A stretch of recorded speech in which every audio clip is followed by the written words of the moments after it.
আচার বানাবো। এখানে আমি একটু পানি দিয়ে এখানে চিনি দিয়ে দিলাম পরিমাণ মতো। চিনিটা যে যেটুকু মিষ্টি খাবেন সেই পরিমাণেই দেবেন। আমি দিয়েছি আমার পরিমাণ মতো। এই যে ছোট কাপের 1 কাপের চিনি হবে, 1 কাপ। আমি মেপে ঝুঁকে আমি কাজ করতে পারি না, আমি আমার আন্দাজ মতো কাজ করি। এটা হচ্ছে ব্রাউন চিনি। এইভাবে আপনারা একটু জ্বালিয়ে নিতে পারেন, না হয় আপনারা এমনিতেই দিতে পারেন। চিনিটা যেরকম ছিল না জ্বালিয়ে দিতে পারেন, সেটা হচ্ছে আপনাদের যেভাবে দিতে চান। এই তো এটা হয়ে গেল চিনিটা। এখন আমি এখানে এক এক করে সব কিছু দেব। 5 ফোড়ন দিয়ে দিলাম, কাটা শুকনো মরিচ দিয়ে দিলাম, রসুনটা দিয়ে দেব। আমি এখানে 1 কেজি পরিমাণ রসুন দিয়েছি।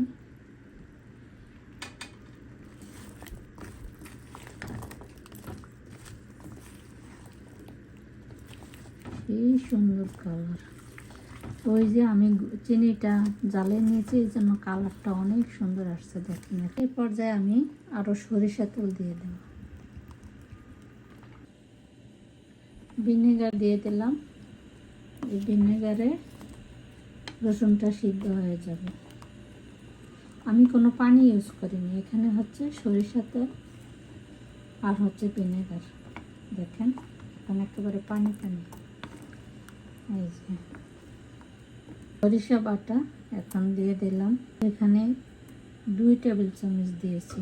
আদা বাটা 1 টেবিল চামচ দিয়েছি। রসুন বাটা 1 টেবিল চামচ।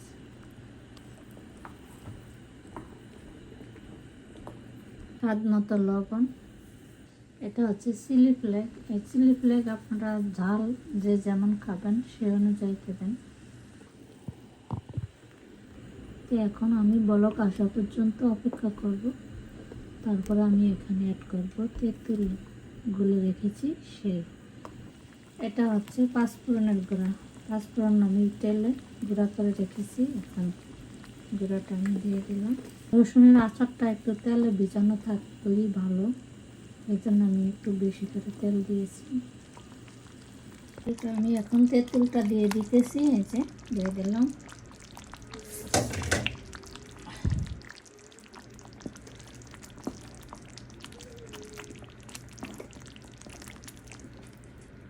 দেখো কত সুন্দর কালার। আর একটু হবে তেঁতুল দেওয়ার পরে। এই যে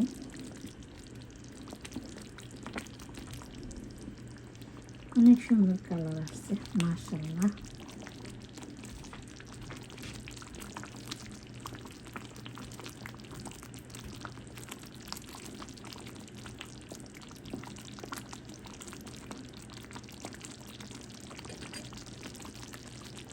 এই যে আচারটা হয়ে গেল, দেখেন মাশাআল্লাহ কত সুন্দর হয়েছে।